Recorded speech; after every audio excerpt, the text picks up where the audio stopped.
Good evening. Welcome to our Wednesday night study series where we are currently going through the book A New Earth by Eckhart Tolle. Do not adjust your sets. I am not D.E. Paulk. I feel like saying, hey, it's me, Mario. It is Micah's birthday today. He is 23. And so he had a basketball game, and my brother is being a good daddy on his son's birthday and attending his basketball game. But we are going to have a great time tonight. Brandy is here with me, and we are still going to have the discussion at the end. So lots of feminine energy tonight, yes, which is a good thing. We're going to begin, though, with our devotion tonight. Before we get to that, we are going to prepare our hearts and open our minds by saying together our prayer of surrender. Spirit of truth, carry me where you will. Bring to me what you will. Take from me what you will. Awaken in me what you will. The Christ man is around me. The Christ mind is in me. The Christ power flows through me. And the Christ mystery exists as me. I believe it, I perceive it, and now I receive it. I am surrendered. Amen. And so it is. Okay, we're asking some questions tonight in our devotion. The title is, Am I a victim of chance or an agent of change? So here's our affirmation. If you want to say it with me, follow along. Oh, by the way, as always, your notes, you can download the notes. They're in the description box. So our affirmation is, I am not a human victim of chance. I am a divine agent of change. I am not the things that happened to me. I am not the names people have called me. I am only what I answer to. And today, my name is not victim. My name is victory.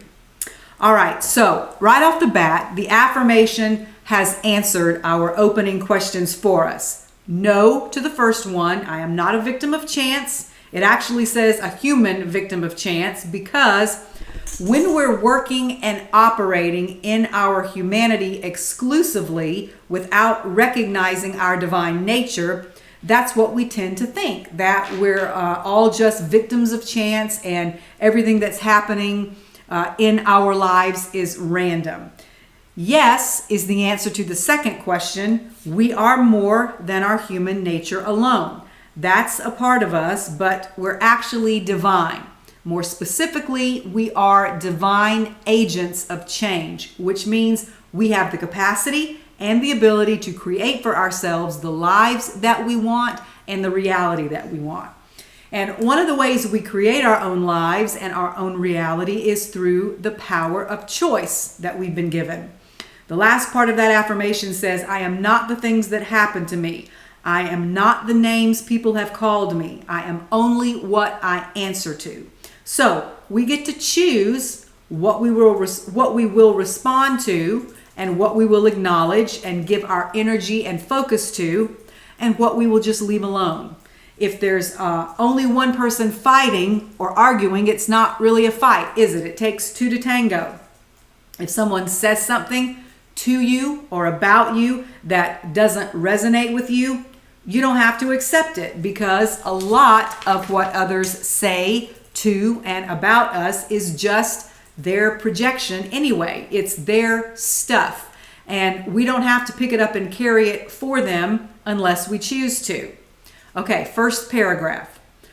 Which will pretty much give away the fact that my brother is the one who wrote today's devotion, because he has shared this story several times in different messages of his over the years. He says, in a counseling session years ago, I sat with a middle-aged individual who was heavily burdened with painful memories from their childhood and the neglect from their father.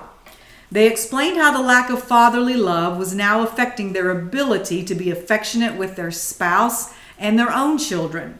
Tears, tantrums, and a lot of tissue later, I finally suggested that this person needed closure and should go to their father and express how the neglect had affected their life. The individual then paused from the emotional outburst and said, I can't do that. My father has been dead for 25 years.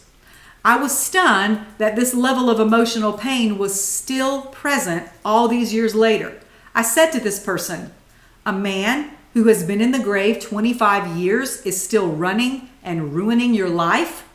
This seemed to strike a chord and bring about an awakening that enough was enough. The individual said to me, why should I allow a person who is dead to destroy the life and good years I have left? Okay, so that's a good question. And answering it is part of how we go about creating our own reality, choosing which things we will continue to acknowledge and which things we will let go and surrender to God to be healed. Last paragraph. All of us carry painful memories and images from our childhood. Some people believe we chose to come here and even chose our parents and families. Okay, time out. What do we say? We don't really have a lot of beliefs, but we consider a lot of things, or at least I do. And this is one of the beliefs I choose to consider to be true, that on some level, we chose the circumstances of our lives, or at least some of them, before we were ever born and incarnated into a physical body. So, however, it's okay if that's not a belief that you hold. Let's read on to see an alternative. Whether we choose our parents or it's all a game of chance. So, no, either way, no matter which of these things you believe, that you chose your circumstances or that it's all just random. Either way, we can create purposeful change that provides us with a life full of love and joy. So, no matter which way you believe, you still have the choice to change your reality if you want. Pain, unreleased and unresolved, can be passed down for generations. All right, but like I said a minute ago, that's other people's stuff, and you can choose not to pick it up and carry it yourself. Don't allow chance to run and ruin your life. Be a change agent. If your parents were neglectful, be the change in your own kids' lives. If you grew up without love, be the change and decide to give love. You will find that when you give out of the place of your pain, you will experience a powerful sense of healing, knowing that what may have happened to you by chance, all right, even if it was by chance and not your choice on a higher level because it's part of a lesson you came here to learn, if you don't or can't believe that and you really believe it's all just random, that's fine. You can still choose to change it, and you can choose the degree to which you will allow it to affect you. So knowing that even what may have happened to you by chance is now the fuel empowering you to create change. Okay, wow, so powerful. So let's end the devotion with our prayer. Divine change agent, help me be the change today. Amen. Amen. So let's take a deep breath while I get a little sip of water.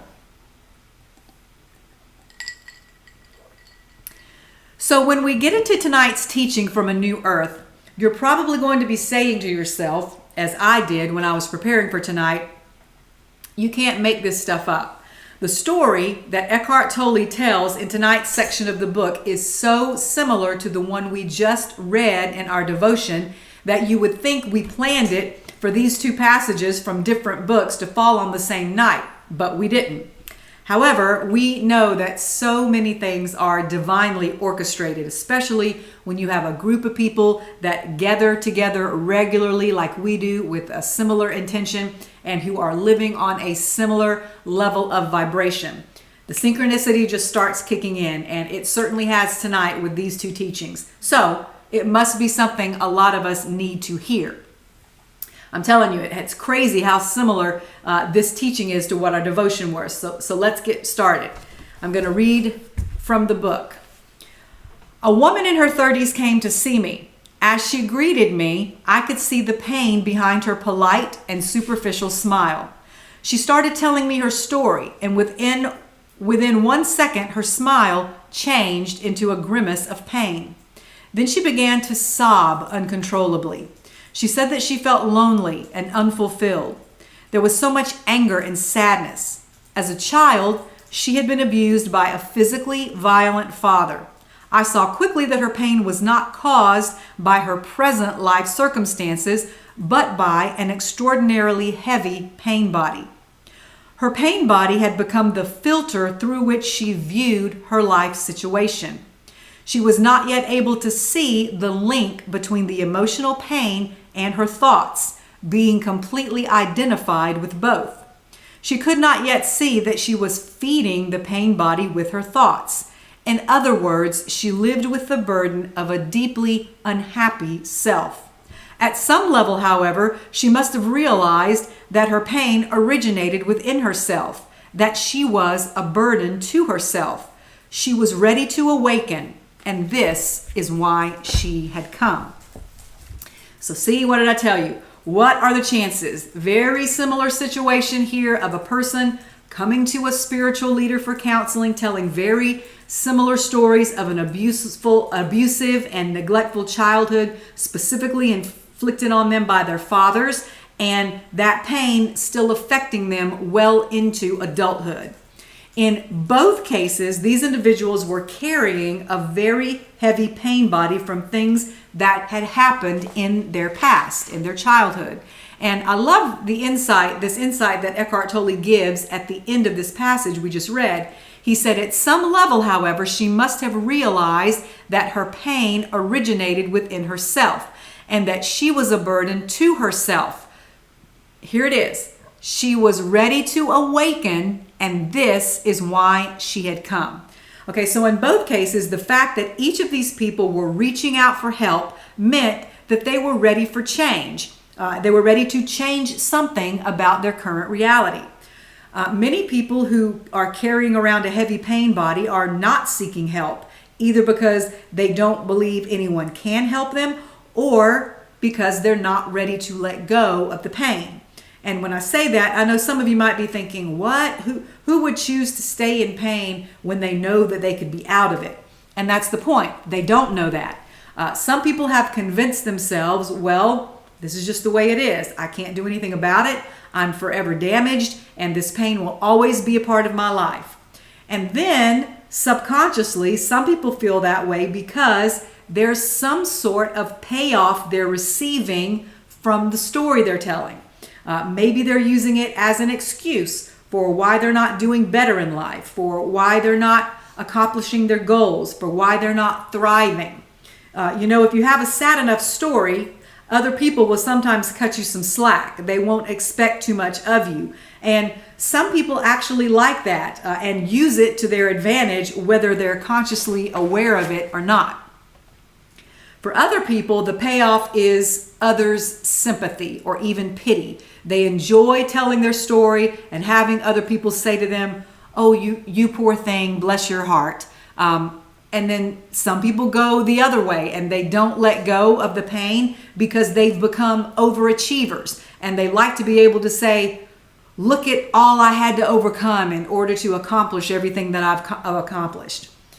Another reason people don't want to or aren't ready to let go of their sad story is because it allows them to compete with each other, with others. Have you ever witnessed someone telling some story about a painful event that happened to them, and another person will jump in and basically say, oh, that's nothing. Wait till you hear what happened to me. And it becomes a game of I can top that. It becomes like a pain Olympics. So they use it to compete with others and in a twisted way to bond with others. There's a whole category of relationships that I've been learning more and more about over the past few years called trauma bonds or trauma bonding.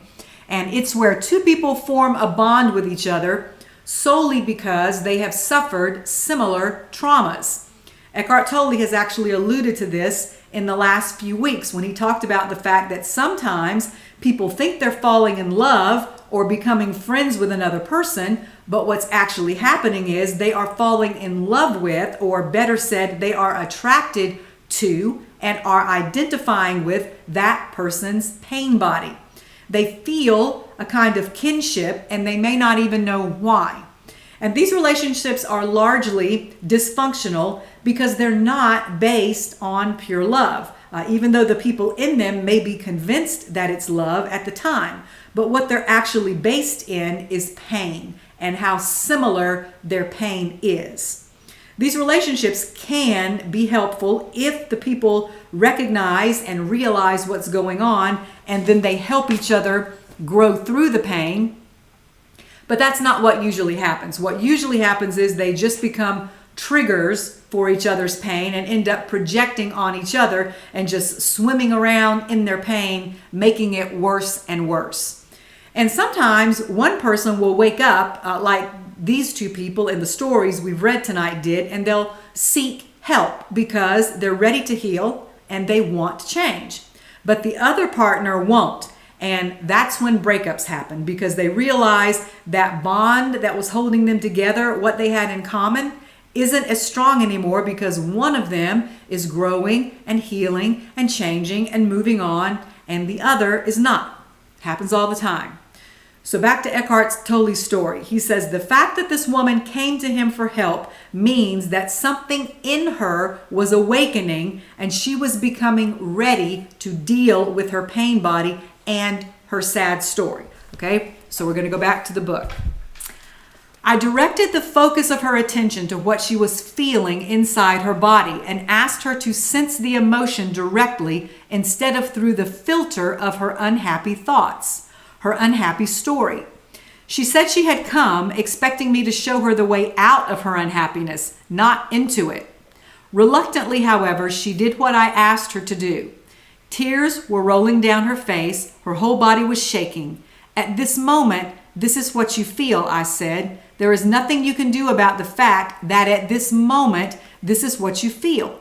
Now, instead of wanting this moment to be different from the way it is, which adds more pain to the pain that is already there, is it possible for you to completely accept that this is what you feel right now? All right, we're going to stop right here. He asks her an important question that all of us must answer for ourselves when we begin to deal with our pain bodies that have been born out of painful memories from our past, and maybe, as was stated early, from the past of our ancestors, and that has been passed down for generations. When you make a choice to do something about your pain body, you have to start right where you are, in the present moment. No action can be taken in the past or in the future. The only time we can do anything is in the present moment. So he asks her, is it possible for you to completely accept that this is what you feel right now? Because even though the pain was coming from the past, she was feeling it and it was affecting her now in the present moment. And going back and rehashing what had happened and whose fault it was, etc., might be cathartic. It might make you feel better temporarily to get it out, and you should. I'm a big believer that we shouldn't bottle up or suppress our strong emotions, because then they just become stuck energy, and after a while, that turns into physical pain and illness, disease, if it's not dealt with. So it's good to tell the story, but once it's out, that's not the end. It's just the beginning. Then you've actually got to do something about it if you want it to go away, or rather if you want to go through it. My brother said something in his sermon on Sunday that I love. He said something to the effect of, no one's asking you or telling you to get over it. There are some things that are so traumatic, we'll never get over them. We'll never forget. But you can get through it. You can get to the other side of it, as it were, so there's no longer this huge obstacle in front of you or this heavy burden that you're carrying around for the rest of your life. So when you decide you're ready to get through something, you have to begin by accepting things as they are right now in the present moment, because there's no power outside of the present moment to do anything. All action happens in the present moment. Okay, back to the story. So he's asked her if it's possible for her to accept the way she's feeling right now. She was quiet for a moment. Suddenly, she looked impatient, as if she were about to get up, and said angrily, "No, I don't want to accept this." "Who is speaking?" I asked her. "You or the unhappiness in you?" Can you see that your unhappiness about being unhappy is just another layer of unhappiness? She became quiet again. I am not asking you to do anything. All I'm asking is that you find out whether it's possible for you to allow those feelings to be there. In other words, and this may sound strange, if you don't mind being unhappy, what happens to the unhappiness? Don't you want to find out? Okay, wow, some more big important questions here. He asked her to really think about who was speaking when she said no, that she did not want to accept how she was feeling or maybe even what had happened in her past. He said, is it you? Referring to her innate essence, the you that we talk about all the time as our eternal self, our spirit that's underneath all the things that happen as a part of our temporary human experience. Is it that part of you that's talking right now? Not wanting to accept this thing or how you're feeling in the present moment? Or is it the unhappiness in you that has manifested and solidified into your sad story, into your pain body? Because what he wanted her to get in touch with was her eternal self, her divine essence. He wanted her to be able to see past her pain body so that she could begin to move beyond it and speak with her eternal self's voice. All right, back to the book. She looked puzzled briefly, and after a minute or so of sitting silently, I suddenly noticed a significant shift in her energy field. She said, "This is weird. I'm still unhappy, but now there is space around it.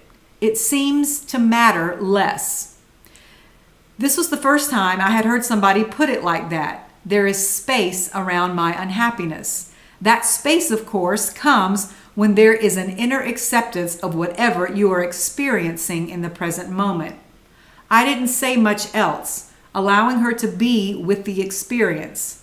Later, she came to understand that the moment she stopped identifying with the feeling, the old painful emotion that lived in her, the moment she put her attention on it directly without trying to resist it, it could no longer control her thinking and so become mixed up with the mentally constructed story called the unhappy me.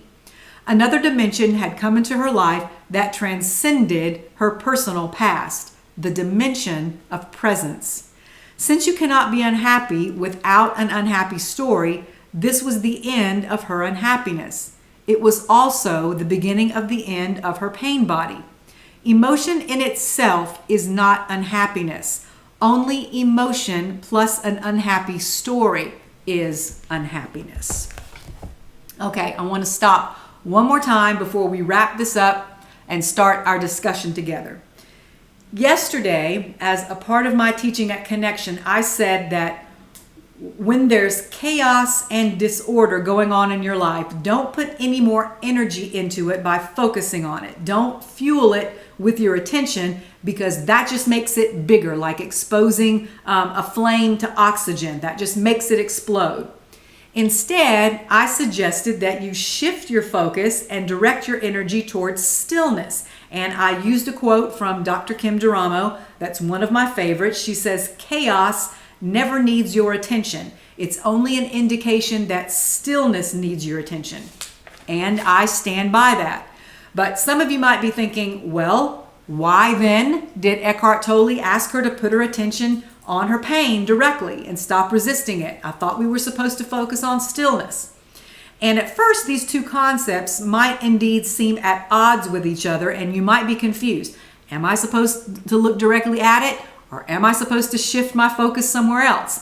And to that, I would say, remember the rest of the teaching. I also gave a list of priorities. If you'll remember, I said before you can deal with any spiritual issues you might be having, you've got to go back and take a look at the foundation you're standing on, which includes your physical self and your emotional self. So everything connected to those two levels levels needs to be in order and healed and whole before you can even address anything in your spiritual self, which we know everything is spiritual, but there are levels to us and distinctions to be made. It's nuanced. It's not black and white. So this teaching is actually not in opposition to what I said yesterday, because when we're talking about the pain body, we're dealing with our emotions. But once we've looked at it, faced it head on, seen what it is, and accepted it with no resistance, then it dissolves because we realize we no longer need it to be a part of who we are. That's different than a disturbance or some chaos or disorder that presents itself in the moment. That's what I was talking about yesterday. And that's what you need to shift your focus away from. But your sad story, this one that you've been telling over and over for years and years, is something entirely different from that. And in this case, you've got to see it and then decide you no longer want to identify with it. You've got to step outside yourself and become the observer of it. And then, as I said, it will begin to dissolve because you're no longer making it a part of yourself. Okay, back to the final paragraph of the notes tonight, and then we will open it up for discussion. When our session came to an end, it was fulfilling to know that I had just witnessed the arising of presence in another human being. The very reason for our existence in human form is to bring that dimension of consciousness into this world. I had also witnessed a diminishment of the pain body, not through fighting it, but through bringing the light of consciousness to it. Amen. Amen. So what do we have, Pastor Brandy? Alrighty. Not too many comments or questions yet, so please send them to us. We're still going to do the discussion together. So I thought I would ask, or maybe be transparent and share. I really think this is different for me than I'm used to thinking about it. I think the idea that turn towards the unhappiness to instead of fighting it. Yeah. And I like this idea of happiness doesn't exist without the unhappy story. And we work so hard to I'm just going to forget that. I have a lot of unhappy stories of my past, but I don't think about those. I'm moving towards, instead I'm filling my life with all kinds of good news stories, but am I just ignoring something that's there kind of lying dormant and the unhappiness is still there? I don't know. So this is a different level for me. I think he's taking us kind of to a different level. But so maybe my question would be the difference in maybe being in denial or ignoring, or we might think that we're trying to move past it, but instead are we really ignoring something that we need to turn and look towards, be present with, and that's kind of your eureka moment or whatever. Yeah. Well, I think it's maybe just two different ways to deal with it, and it actually involves how quickly you want to deal with it. Because if you want to deal with it quickly, then you would do what he's talking about. You would look at it, you would face it, you would say, I'm going to deal with this. It's not who I am. Yes, it happened to me, but I'm not going to carry it with me for the rest of my life. And that way, it just kind of dissolves instantly. The way you were talking about it, I personally think that's a perfectly valid way to deal with it as well. That would be, though, it would take a little longer because, as my brother has given the illustration before, it's like, you got bad things in your tube here, and so you start putting good in, and it pushes the bad further and further down until it eventually comes out.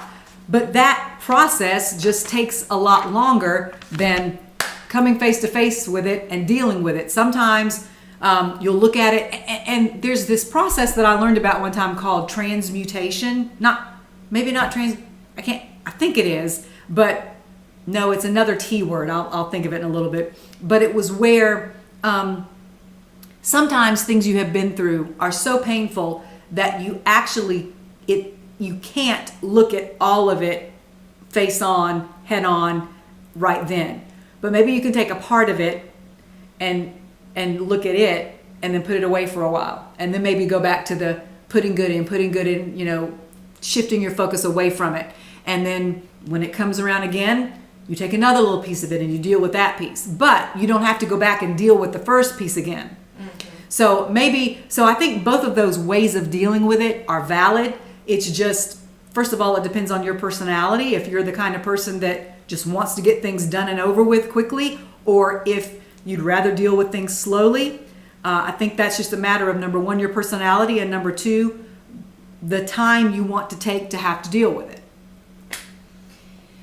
So this is interesting because Miss Bobby wrote something, and so maybe I can tie these together. She wrote, some people just want to hold on to their painful past and afraid to let go.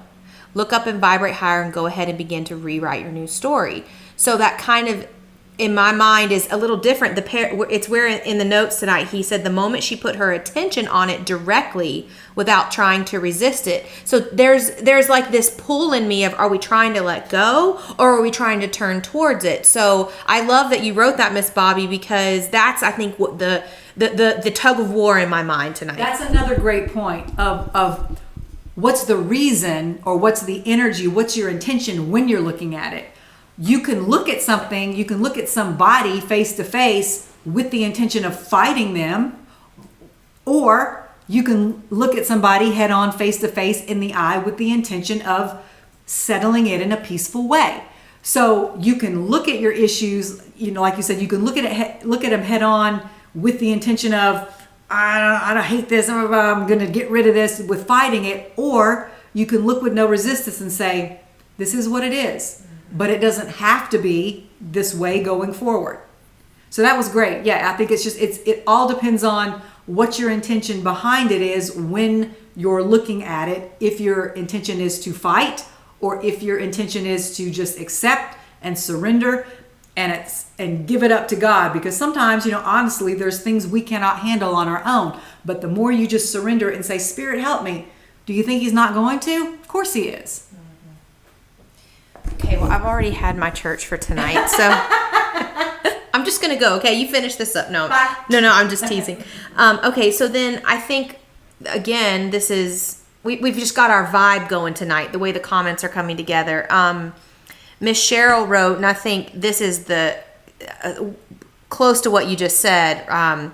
She said two things, but one, Tolle also quotes that stillness is the language that God speaks. Anything else is a misinterpretation, which I love. I've heard that quote before. Then she also said, Tolle also reminds us of the importance of surrendering. And I think maybe that's part of what you're saying. It is often through surrendering and letting go of ego sense control that we witness new possibilities unfolding in front of us. Yeah, and I think another big part of that is, I forget who I was reading. It might have been a different book of Eckhart Tolle's, but I think it was, in fact, I think it might have been the last book we did of his, that he said a lot of people spend a lot of time and energy trying to figure out why. Why did this happen? And he said, you know what? In the end, sometimes it doesn't really matter why it happened. It's like you're wasting a lot of energy on figuring out why, when you could just say, it doesn't matter why. And again, like we said in the beginning, in the devotion, most of it, especially if what your pain has come from is at the hands of another person, which a lot of the time it is, that was their stuff. They put their stuff on you, which was unfair, but it was their stuff. But now that you have it, you get to decide, am I going to continue to carry their stuff? Or am I going to say, you know what? It doesn't matter why this happened. I would just happen to be the recipient of their stuff. But now I'm going to either give it back to them or surrender it up to God. Either way, it is not mine any longer. And you don't always have to know why. Sometimes you're not ever going to figure it out anyway, and it just drives you crazy trying to. All right, let's see here. Miss Irma, I think she actually wrote this a little earlier in the teaching tonight, but she said, I got fired from a job that I loved for 10 years last week, helping people with disabilities get the equipment they needed to overcome their physical aspects of their disability. I was told that I had a number of complaints about my customer service. I responded that when people are happy with your customer service, they don't write letters. But the one time you tell someone no, they write those letters. But she said, but I'm good because I think God said it was time. But I mean, hey, we've all been there, I think, where we are quick to complain, but do we stop and tell somebody thank you for the good job they're doing? Exactly. Miss Irma, first of all, I'm so sorry that happened. However, I know that there's something better and bigger in your future. And that's true. It's like the story in the Bible of the 10 lepers. Jesus healed 10 lepers. Only one of the 10 came back and told him thank you. So yes, it's so much of the time people complain more quickly than they will say, this person really did a good job. I know I always try when I have good customer service to mention that, but I don't know why. That's just part of human nature. It's easy. We always put more focus on or are more vocal about the negative aspects. So yes, you're right. But again, one of the things he said was when you can just take a step back and become the observer, look at the situation and say, or another thing that I love that Dr. Kim Duramo always says is when you're in a situation that you don't want to be in, that is not what you prefer, just stop for a second and say, what else is possible here? What is good about this situation that I'm not seeing? Because there's always good in something. And sometimes it's a long way down the road before you can look back and say, oh, well, if that hadn't happened, then this thing wouldn't have happened, and I wouldn't have had this opportunity, and then this wouldn't have happened, and it ends up being a very good thing, but at the moment, it's painful and it hurts, and that's totally normal to feel pain. But like you said, you've got to know, if you know in your heart that you were not providing bad customer service, then go with that, accept that, and say, you know what, this is not, you're saying that, what did it say in the beginning? Things people say to you or about you, that's not your stuff. If it's not your stuff, then don't receive it. Don't acknowledge it. Say, that's not my stuff. I'm moving on, onward and upward, bigger and better things.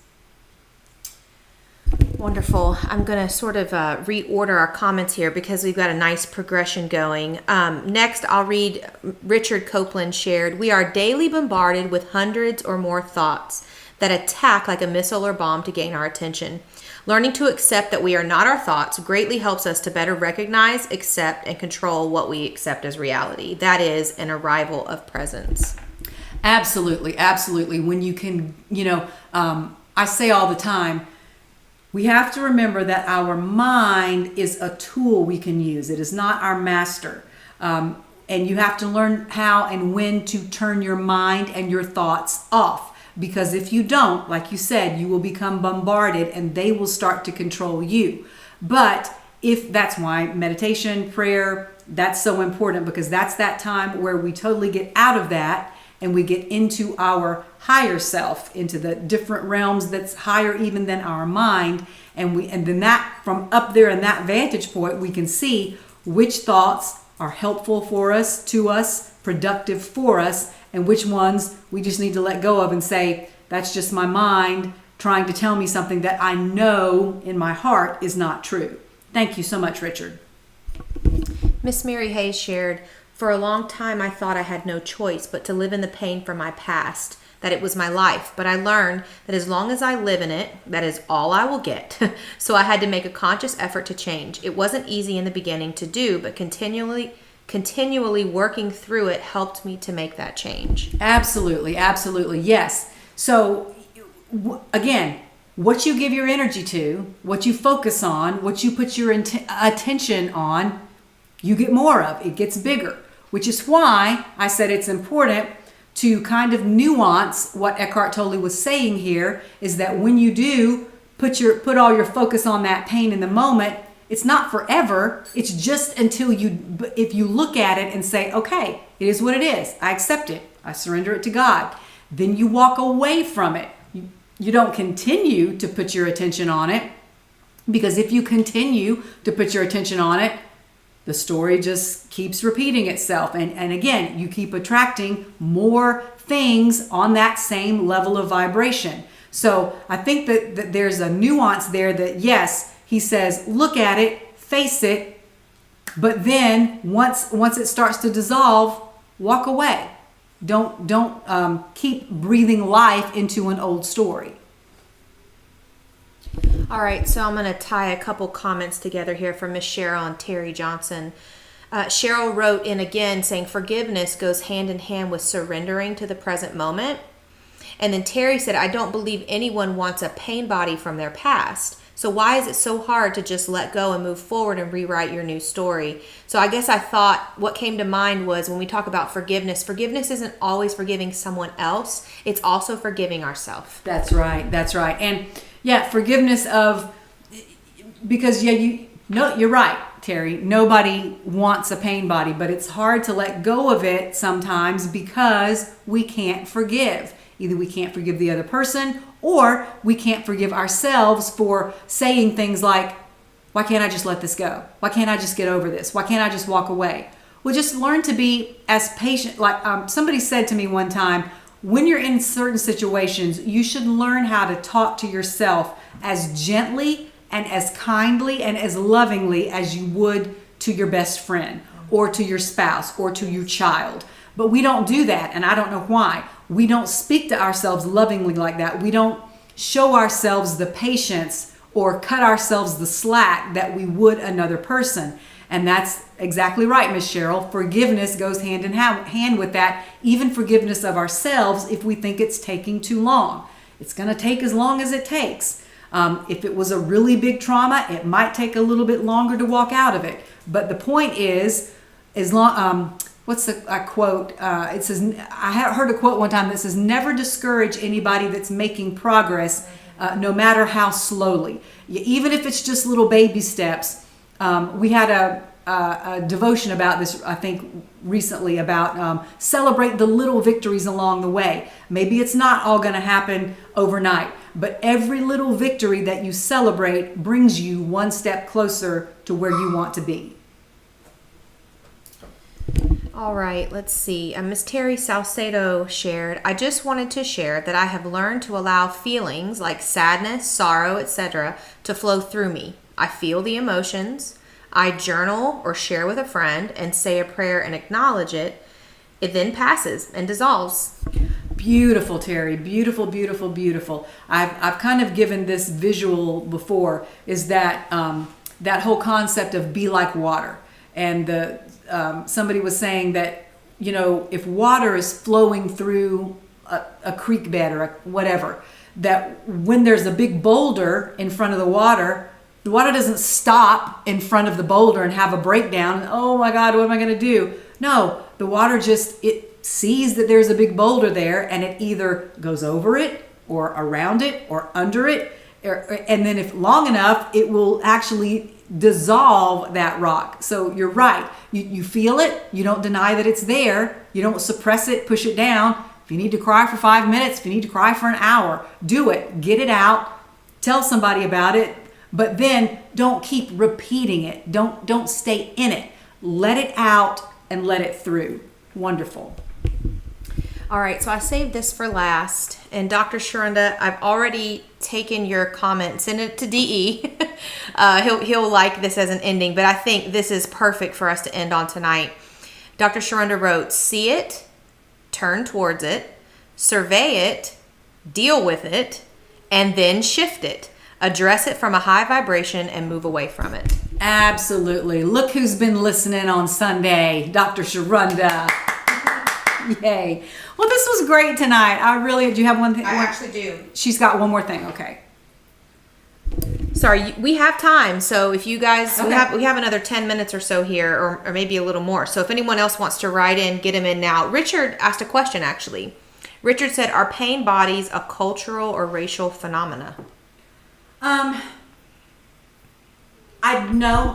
think everybody has a pain body. I think the culture you were raised in, or the race you are, or maybe the country, or whether you're a man or a woman, I think that defines what kind of pain body. It influences the pain, but I believe everybody is capable, or that's not the right word. Everybody is susceptible to having a pain body. It's not that some cultures, some races, some genders have it and some don't. It just varies the type of it. because of whatever those labels are that you are, however you were raised, however you identify. Maybe you have a different kind of pain body than someone else, but I think all of us are susceptible to them. But yes, like different countries have, they have issues that other countries don't have. Countries that have a high level of poverty, more so than more wealthy countries, will have a different kind of pain body. Countries that have had a difficult past with war will have a different kind of pain body than, say, a country that's always kind of been neutral. A country like ours that has experienced a lot of racism will have a different kind of pain body than a different country where maybe it's not a bunch of different races. It's more, how do they call that, heterogeneous, where it's all basically more one race. They're not going to have the same kind of pain body as a country like ours, where that's kind of a melting pot. So it's all different kinds. But no, we all have pain bodies. Good. I think Miss Irma wrote in and said, "Darn, Pastor LaDonna, you are so good." I think that's it. Y'all don't understand. I used to dread the whole comment question because I thought, I can get up and say something, but I can't answer people's questions. And it used to freak me out and make me so nervous. And now I'm kind of like, okay. Well, this was wonderful. I feel happy. We've written a happy story together tonight. We have written a happy story together tonight. Yeah. Absolutely. Okay, well, if as my dad used to say, if all hearts are clear, we are going to end tonight with our affirmation that we end with every Wednesday night. Tonight, I am willing to recognize dysfunction. If suffering is the normal state of humanity, I do not wish to be normal. If I have created God in my image, I will surrender to the truth that I am made in God's image. I am neither an external physical form nor any internal thought form. I am a spiritual being capable of experiencing physical form and the observing presence, open to considering a diversity of thoughts. My present thoughts do not reflect my eternal capacity. My potential for awakening to self and spiritual transformation are endless. Amen. Amen. I love you all so much. We will see you again on Friday morning at 7 for the devotion, where we always have a good time. We always have a song. And while he's not here, I'm just going to have to gloat a little bit and say that on Monday, my brother was wrong about where the song came from, and I was right. He talked about it all morning. He was like, wow, I really did get that wrong, didn't I? It was so easy to get wrong, though, because it was the same artist that sang both the songs. It was the same time period, and it was from two different movies that were very similar. So I'll give that to him. But my point is, we always have a great time on those morning devotions where we have a little song and we have a little fun and we tell a few jokes, and then we have a good inspiration. So we'll see you if you want to join us on Friday morning at 7 a.m. And then we will also see you on Sunday, either in church personally or online. Until then, have a great rest of your week. Bye-bye.